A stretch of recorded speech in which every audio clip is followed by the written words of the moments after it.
ಉಸ್ತುವಾರಿ ಸಚಿವರು. ಎರಡನೇದಾಗಿ ಅವ್ರದ್ದು ಸರ್ಕಾರದ ಅದಕ್ಕಿಂತ ಹೆಚ್ಚಿಗೆ ಸ್ವತಃ ಬ್ಯಾಟಗಾರಿಕರಿಗೆ ಅವಶ್ಯಕತೆ ಇಲ್ಲ, ತಾವು ಬ್ಯಾಟಗಾರ ಇದ್ದಾರೆ. ಮತ್ತು ಯಾವ ರೀತಿ ಹಿಡಿಬೇಕು ಅನ್ನೋದ್ರ ಮಾಹಿರ್ ಇದ್ದಾರೆ.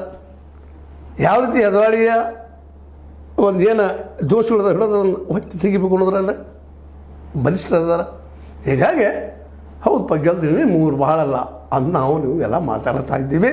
ಈಗ ಮುಗಿದ ಮ್ಯಾಚ್ ಅಂಥೇಳಿ ಆಲ್ರೆಡಿ ಎಲ್ಲರೂ ಮಾತಾಡ್ತಾ ಇದ್ದಾರೆ. ಆದರೆ ನಮ್ಮ ಸೌದಿಯವರು ಮಾತ್ರ ಕತ್ತಿಯವರು ಮಾತ್ರ ಇನ್ನೂ ಸೋತಂಗೆ ಕಾಣೋದಿಲ್ಲ. ಇನ್ನೂ ಏನೋ ಹೋರಾಟ ಮಾಡ್ತಾ ಇದ್ದಾರೆ ಅಂತ ಅನ್ನಿಸ್ತಾ ಇದೆ. ಮಾಡಲಿ, ಯಾಕಂದ್ರೆ ಸ್ಪರ್ಧೆ ಇರಬೇಕು, ಇಲ್ಲಂತ ಅಲ್ಲ. ಅವ್ರು ಅಂದ್ಕೊಂಡಂಗೆ ಆದ್ರೆ ಅವ್ರು ನಿಶ್ಚಿತವಾಗಿ 9 ಮಾಡ್ಕೊಳ್ತಾರೆ ಅಂತ ಅನ್ನಿಸ್ತಾ ಇದೆ. ಈಗಿರೋ 10 ಗೆಲ್ಲಬಹುದೇನೋ ಅನ್ನುವಂಥ ಮಾತುಗಳಿದ್ದಾವೆ. ಆದರೆ ಗೆಲ್ಲಬೇಕಲ್ರಿ, ಗೆದ್ದವ್ರ ಜೊತೆ ಕೂಡ್ಬೇಕಲ್ರಿ, ಕೂಡಿದವ್ರಲ್ಲಿ ಬಂದು ನಿಲ್ಲಬೇಕಲ್ರಿ.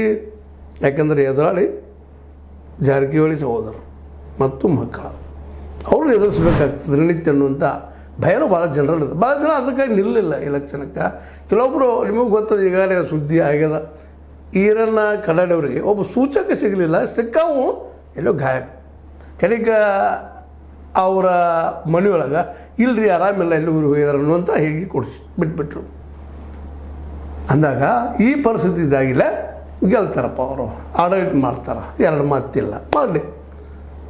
ಯಾರೋ ಗೆಲ್ರಿ, ನಾವು ಇಲ್ಲಿದಷ್ಟೇ. ಅವ್ರು ಏನು ಗೆಲ್ತಾರೋ, ಏನು ಪ್ಲಾನ್ ಮಾಡಿದಾರೋ ಸೌದಿಯವರು ಕತ್ತಿಯವರು ಅವ್ರಿಗೆ ಬಿಟ್ಟಿದ್ದು. ಅದನ್ನು ಒಂದೇ ಇಬ್ಬರು 2 ಬಣದಲ್ಲಿ ಹೇಳೋದೇನಪ್ಪ ಅಂದರೆ ಇಬ್ಬರು ನೀವು ಸಾಕುವರಿದ್ದೀರಿ, 2 ಕಡೆ ಬಲಿಷ್ಠರಿದ್ದೀರಿ. ನಮ್ಮ ರಿಕ್ವೆಸ್ಟ್ ಏನಪ್ಪ ಅಂತಂದ್ರೆ ನೀವು ಇಬ್ಬರು ಬಲಿಷ್ಠರು ಬಡಪಾಯಿ ರೈತರಿಗೆ ಹೊಟ್ಟಿನಲ್ಲಿ ಬಿಡೋ ಕೆಲಸ ಮಾಡಬೇಡ್ರಿ ಅಂತೇಳಿ. ಯಾರೋ ಅದ್ರ ಗೆದ್ದು ಬಂದವರು, ಇದೊಬ್ಬರಿಗೆ ಅಂತಲ್ಲ. ನೀವೇನು ಆಶ್ವಾಸನೆ ಕೊಟ್ಟಿದ್ದೀರಿ ರೈತರನ್ನ ಉಳಿಸ್ರಿ, ಅದು ರೈತರ ದುಡ್ಡು. ಆ